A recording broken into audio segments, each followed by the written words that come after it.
Good morning class. This is your social studies class for class 8.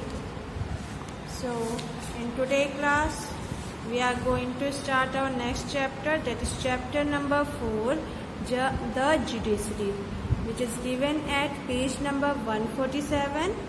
So take out your book and come on page number 147. So here is your page number 147. In this page, chapter 4 is given, the judiciary. Meaning of judiciary is न्यायपालिका, न्यायपालिका और न्याय तंत्र. ठीक है, judiciary का मतलब क्या होता है? न्यायपालिका. तो चलिए स्टार्ट करते हैं आज की class.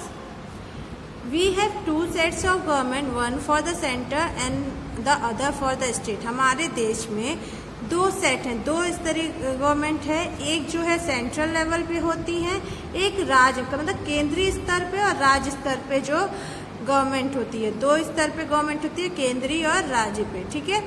Power of both government have been well defined in the constitution. संविधान में इनकी शक्तियों के बारे में पूर्ण रूप से व्याख्या की गई है. ठीक है. Although we have a federal form of government, our judiciary is not like that. हमारा जो गवर्नमेंट है वो फेडरल फॉर्म भी है. तो हमारा जो गवर्नमेंट है वो फेडरल फॉर्म मतलब सेंट्रल और स्टेट लेवल पे है, लेकिन हमारी जुडिशरी जो न्यायपालिका है वो ऐसी नहीं है. हमारे पास एक सिंगल यूनिफाइड जुडिशरी है. इन अदर वर्ड, दूसरे वर्ड में हम कह सकते हैं all the courts interpret and enforce the state law as well as the law made by union parliament. जो भी कोर्ट्स हैं वो जो हैं, जो भी स्टेट के लॉज हैं या जो यूनियन पार्लियामेंट द्वारा लॉज बनाए गए हैं उस पर वो तर्क कर सकते हैं. ठीक है. The subordinate courts, the district courts and high courts are all subject to the control of the supreme court which is the highest judicial body in India. जो सबऑर्डिनेट कोर्ट्स हैं, ठीक, जो लोक अदालत होते हैं, हाई कोर्ट्स, ये सभी क्या हैं? ये सुप्रीम कोर्ट के अंदर आते हैं, क्योंकि सुप्रीम कोर्ट जो है वो सबसे उच्च स्तर का न्यायपालिका हमारे देश का है. ठीक है. मतलब ये एक ही है जो सब कोर्ट्स को गवर्न करता है. Type of cases. अब केसेस कितने टाइप्स के होते हैं? तो केसेस 2 टाइप्स के होते हैं. एक सिविल होता है, एक क्रिमिनल होता है. सिविल केसेस में क्या होता है? जैसे पैसे से लेन देन, कोई डिस्प्यूट है, बहस है या लड़ाई है, या प्रॉपर्टी से लेके या सामाजिक कोई मैटर हो, जैसे इनहेरिटेंस है, मैरिज डिस्प्यूट्स है, मतलब कोई वंश की बात हो गई या शादी संबंधी कोई बहस हो रही है, विवाद है उसमें. ये सारे सेंटेंस जो है सिविल केसेस में आते हैं. ठीक है. Include payment for damages to the party concern. और इसके साथ साथ कहीं पे कोई चीज़ डैमेज है तो उसका पेमेंट कराने का भी काम इन्हीं के अंदर आता है. This type of case generally relate to a dispute between 2 private individual. Civil cases mainly वो केस होता है जो मेनली किसी दो इंडिविजुअल्स, 2 व्यक्ति के बीच में हुआ रहता है. ठीक है. वो बहस 2 इंसान के बीच में हुआ रहता है. क्रिमिनल केस क्या होता है? इसमें चोरी, चकारी, खून, चीटिंग करना या कोई किसी को चोट पहुंचाना, ये सारी चीज़ें क्रिमिनल केसेस में आती हैं. और इसमें फाइन्स लगता है और साथ ही साथ जेल में भी उस इंसान को भेजा जाता है या जरूरत पड़ने पे उसे मृत्युदंड भी दिया जाता है. In criminal case the state itself is the complainant because a crime is seen as an offence against the society at large and not against an individual. देखिए इसमें मेनली क्या है, स्टेट भी इसमें रहता है कंप्लेनेंट के रूप में, क्योंकि जो क्राइम हुआ रहता है वो समाज के अगेंस्ट है, समाज के जो भी रूल रेगुलेशन है उसके अगेंस्ट है, ना कि किसी प्रत्येक व्यक्ति के अगेंस्ट है. ठीक है. तो क्रिमिनल केसेस क्या है, एक सोशल या गवर्नमेंट लेवल पे है, और सिविल केसेस जो है 2 इंडिविजुअल्स के बीच की जो बहस होती है वो सिविल केसेस में होती है. The supreme court. अब हम कोर्ट के बारे में पढ़ेंगे. सुप्रीम कोर्ट, हाई कोर्ट और सबऑर्डिनेट कोर्ट. ठीक है. सुप्रीम कोर्ट क्या है? हमारे देश की सबसे हाईएस्ट अथॉरिटी है लॉ की, जो कि न्यू दिल्ली में है. जब सबसे उच्च न्यायालय कौन सा है? Supreme court. कोई आपसे पूछे हाईएस्ट, अरे जो हमारा सबसे सर्वोच्च न्यायालय है वो कौन सा होगा? सुप्रीम कोर्ट होगा, ठीक है। हाईएस्ट जुडिशियल बॉडी कौन सी होगी? Supreme court. तो ये कैसे बनता है? तो सुप्रीम कोर्ट के अंदर एक चीफ जस्टिस होते हैं और उनके साथ कुछ जजेस होते हैं, ठीक है। द नंबर ऑफ विच में भी, जिसका नंबर कितने जजेस साथ में रहने हैं, ये पार्लियामेंट में, संसद में टाइम टू टाइम डिसाइड किए जाते हैं। अभी के समय में चीफ जस्टिस के साथ टोटल जजेस जो हैं 30 से अधिक नहीं होने चाहिए, मतलब 30 के अंडर में ही होने चाहिए, ठीक। क्वालिफिकेशन क्या है? तो सुप्रीम कोर्ट का जो जज होता है, सबसे पहला चीज, कोई भी सरकारी पद है उसके लिए उस इंसान को इंडिया का सिटीजन होना चाहिए, ठीक है। और अब अगर सुप्रीम कोर्ट के जज की बात की जाए, चीफ जस्टिस जो उसकी बात की जाए, तो वो भारत का नागरिक होना चाहिए, प्लस वो हाई कोर्ट में एडवोकेट के रूप में कम से कम 10 साल का एक्सपीरियंस उसे हो, मतलब एडवोकेट के रूप में वहाँ काम किया हो और कम से कम 10 साल का एक्सपीरियंस हो, और हाई कोर्ट जज या हाई कोर्ट में जज के रूप में कुछ एक्सपीरियंस के साथ हो, ठीक है। और a distinguished jurist that is expert in law, और या तो वो उस तरह के जूरिस्टियन जो लॉ के एक्सपर्ट हो, जिन्हें हर एक नियम कानून अच्छे से पता हो, ठीक है। टर्म ऑफ ऑफिस, अब इनका कार्यकाल कितना होता है? तो जो जजेस की रिटायरमेंट एज होती है सुप्रीम कोर्ट की, वो क्या होती है? 65 ईयर्स होती है। क्या होती है?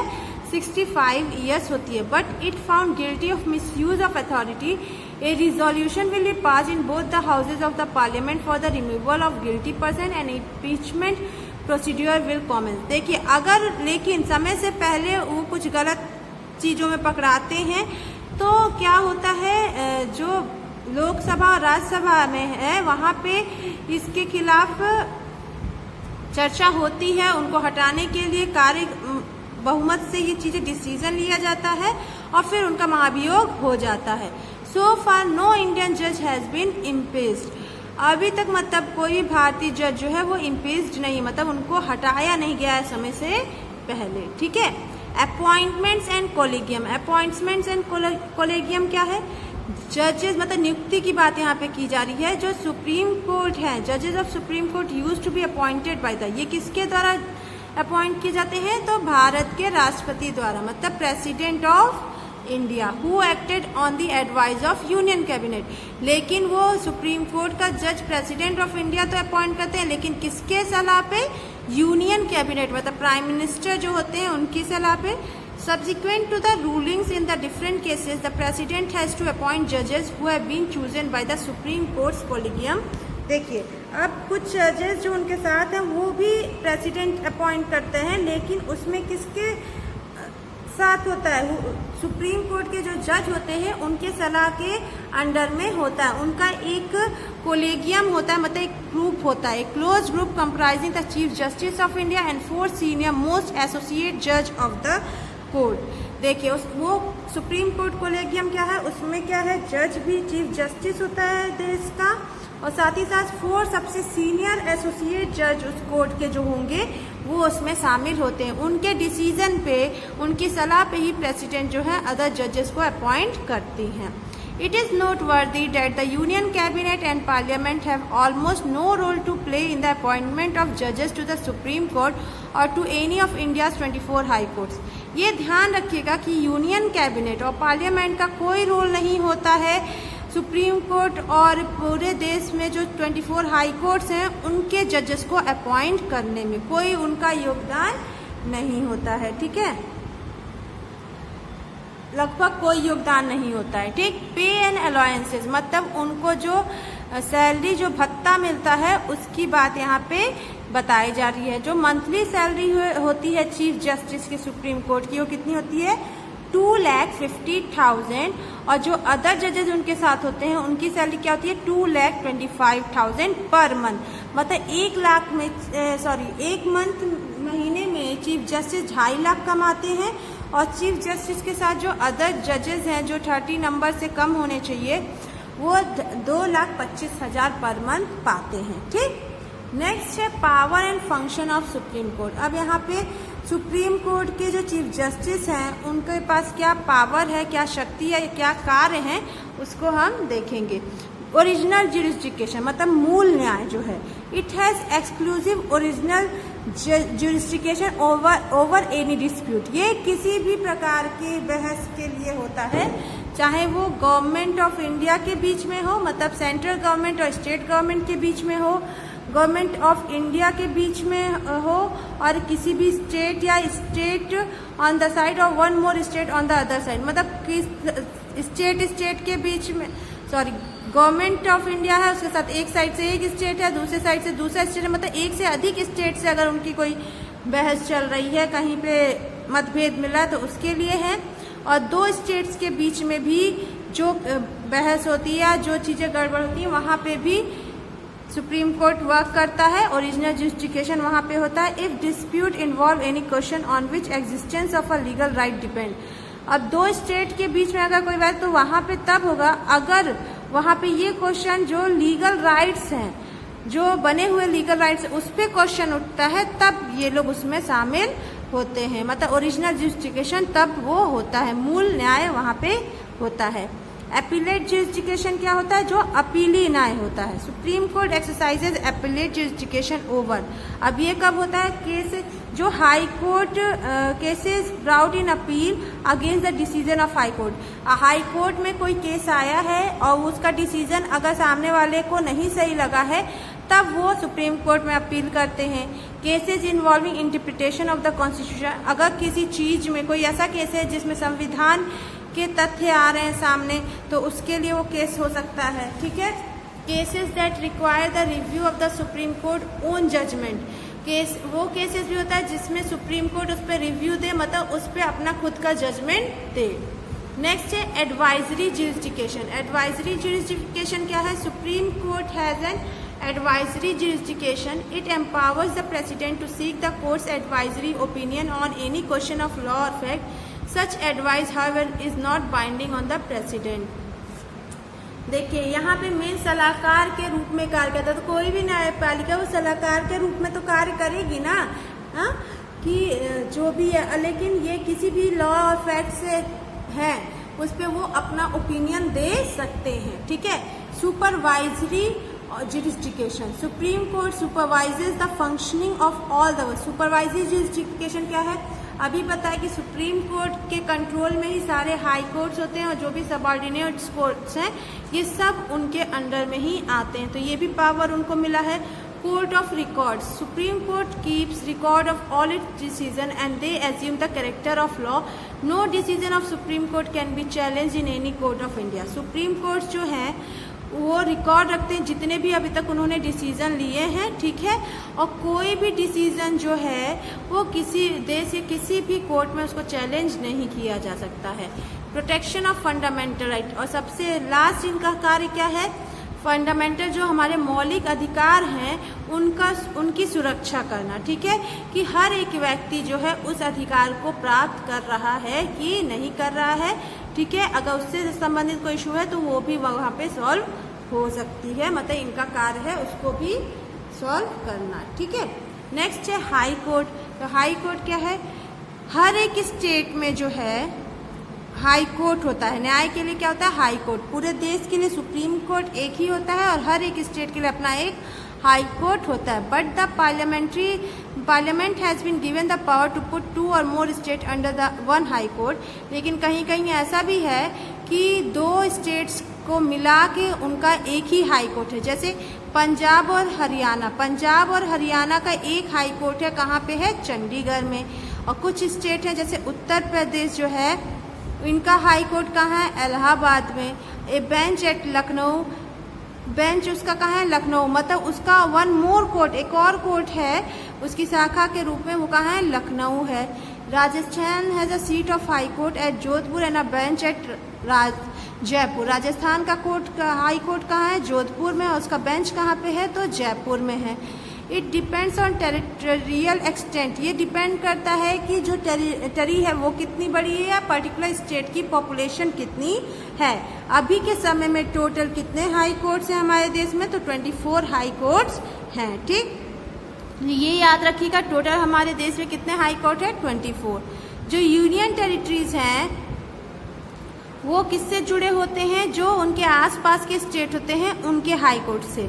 जैसे अंडमान एंड निकोबार जो है एफिलेटेड है कलकत्ता हाई कोर्ट से, ठीक है, with the circuit bench at Port Blair. यहाँ इनकी बेंच कहाँ पे, सर्किट बेंच कहाँ पे है, तो पोर्ट ब्लेयर में है। ठीक, अब इनका कंपोजिशन क्या है, मतलब हाई कोर्ट में कैसे जज रहते हैं।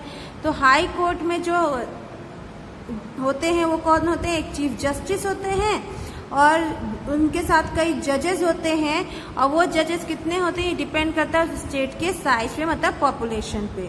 जो president in consultation with the chief justice of supreme court and the governor of the state appoint the chief justice and other जजेस।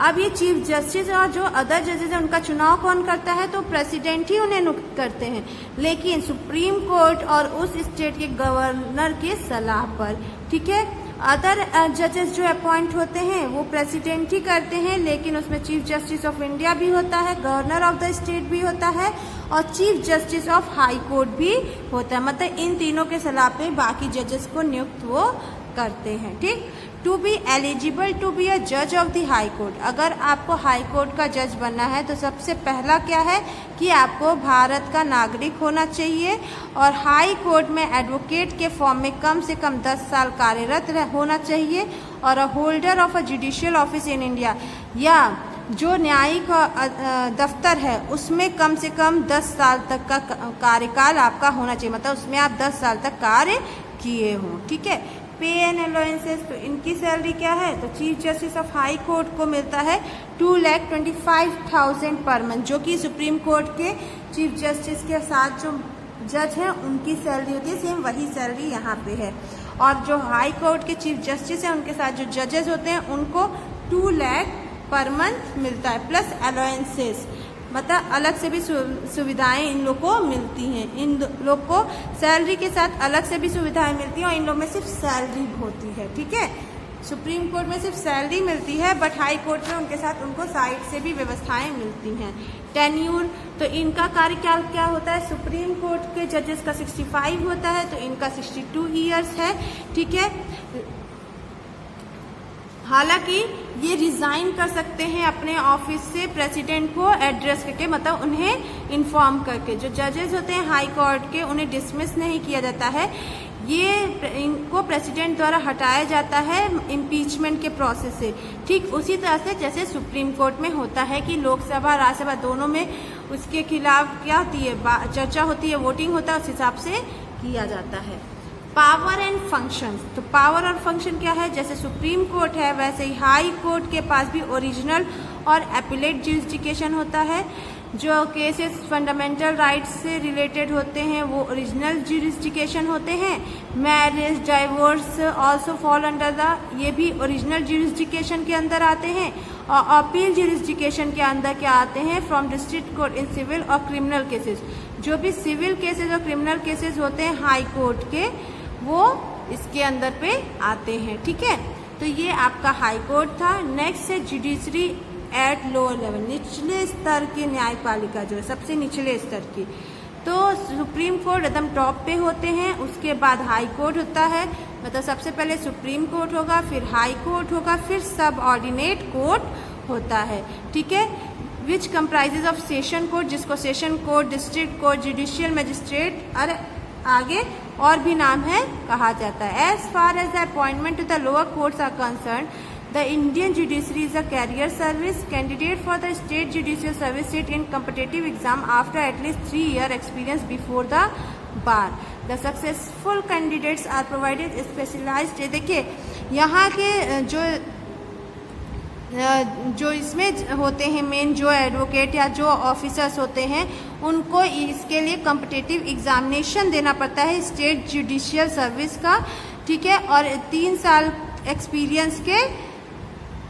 ठीक है, the successful candidates are provided special, इसके साथ साथ इनको स्पेशल ट्रेनिंग दी जाती है अपॉइंटमेंट से पहले। Lower courts are there for start with career जजेस अलोन, और लोअर कोर्ट्स इसलिए क्या होता है, कैरियर जजेस इसमें होते हैं। ठीक है, they deal with civil and, ये सिविल और क्रिमिनल केसेस जो लोकल नेचर के होते हैं, जो नॉर्मल स्तर के होते हैं, उनके साथ ये डील करते हैं, ठीक है। Constitutional cases, cases of public law and the power to issue writs for violation of fundamental right do not come under their jurisdiction. यहाँ पे जो संविधान संबंधी कोई केस है या पब्लिक लॉ संबंधी केस है या पावर से संबंधी कोई केस है या कोई झगड़ा है, कहीं हिंसात्मक रूप में कोई फंडामेंटल राइट्स का चर्चा हो रहा है या उसका हिंसात्मक रूप लिया गया है, ऐसा कोई केस है तो वो इनके अंडर में नहीं आता है। नेक्स्ट है लोक अदालत। लोक अदालत क्या होता है? ये ऐच्छिक प्रकार का न्याय है, ठीक है। इसमें कुछ लोग आपस में कंसल्ट करके यहाँ पे जजमेंट लेते हैं। These court organise from time to time, ये समय समय पे ये कोर्ट बैठाया जाता है और इसमें जो डिसीजन लेने वाले हैं या जो सुनवाई करने वाले होते हैं वो रिटायर्ड जज होते हैं, ठीक है। ये बहुत कम खर्चे में और बहुत तेजी से यहाँ पे न्याय देते हैं, जस्टिस करते हैं।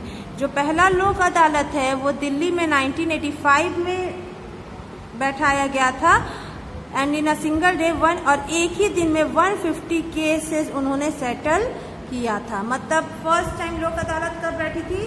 1985 दिल्ली में, और उस दिन उन्होंने 150 केसेस को क्लियर किया था। पब्लिक इंटरेस्ट लिटिगेशन मतलब जनहित याचिका, ठीक है। Traditionally judicial remedy could be sought only by those who had suffered some legal wrong. इसमें क्या है, जो जुडिशियल रेमेडी है मेनली इसमें क्या होता है, जो लीगली रॉन्ग चीजें होती है उसके लिए लोग मतलब यहाँ पे आवाज उठाते हैं। Supreme court relax this rule because the poor masses do not have the means to approach the. Supreme court इस रूल से क्या कर दिए, इसको कम किए, खत्म कर, मतलब रिलैक्स इससे कर दिए, क्योंकि बहुत सारे ऐसे गरीब व्यक्ति हैं जो कोर्ट तक इसका अप्रोच नहीं कर पाते हैं। Now any public spirited individual और organisation can move the court on behalf of the poor and oppressed. In certain cases the court itself acted on the basis of newspaper report.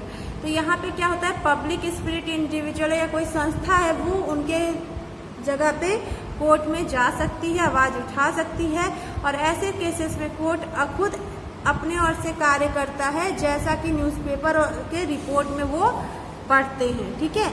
Public interest litigation means क्या होता है, any public spirited individual और organisation में file a petition on behalf of the poor who can not. देखिए इसमें mainly क्या है, कोई भी संस्था है वो किसी गरीब व्यक्ति जो शोषित है, जिसके साथ शोषण हो रहा है, उसको न्याय दिलाने के लिए केस दायर कर सकता है, ठीक है। The court could recognise even a post card और लेटर और telegram address to it as a petition. Court जो है, जैसे कोई लोग खत से, टेलीग्राम से भेजते हैं, याचिका दर्ज करते हैं, तो वो उनको देखते हैं। The court has only to satisfy itself that the person or the institution is acting in good faith and not out of revenge of some personal gain। देखिए इसमें कोर्ट कोई भी चीज करने से पहले ये कंफर्म कर लेता है कि जो भी संस्था उस इंसान के खिलाफ के ओर से यहाँ पे आई है, क्या उसका जो मन है वो साफ है, वो सही सोच से आई है, कहीं वो बदला तो कुछ नहीं ले रही है, अपना कोई फायदा तो नहीं इसमें उठा रही है, उसके बाद वो उस पर एक्ट करते हैं। Today the bonded labours, exploited women, under trial prisoners and victim of police torture have access to the court for securing their right. It was because of PIL the children in government and government aided school started getting midday meals. The bonded laborers in the stone quarries of Faridabad were not only released, the Supreme Court passed order for their rehabilitation also.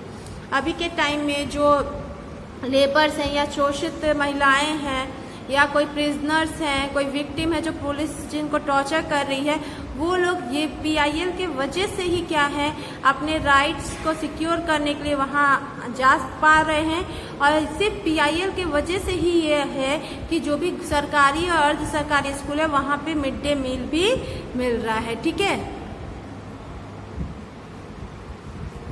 जो बंधुआ मजदूर हैं उनका जो query है फरीदाबाद में, सिर्फ उनको रिलीज नहीं किया गया बल्कि उनको पूरे तरीके से उनके जो राइट्स हैं उसके देने का भी ऑर्डर सुप्रीम कोर्ट ने किया है, ठीक है। तो ये आपका जुडिशरी चैप्टर यहाँ पे कंप्लीट होता है, जिसमें आप 3 लेवल्स के कोर्ट देखे, सुप्रीम कोर्ट, हाई कोर्ट और जुडिशरी एट लो लेवल, जिसमें लोक अदालत और पब्लिक इंटरेस्ट लिटिगेशन भी आपने देखा। ठीक है, तो ये चैप्टर आपका फिनिश होता है और इससे रिलेटेड जो भी PDF है वो आपके व्हाट्सएप ग्रुप पे सेंड हो जाएगा, आप वहाँ से उसे कंप्लीट कर लीजिएगा। सो आज की क्लास मैं यहीं ओवर करती हूँ। Thank you.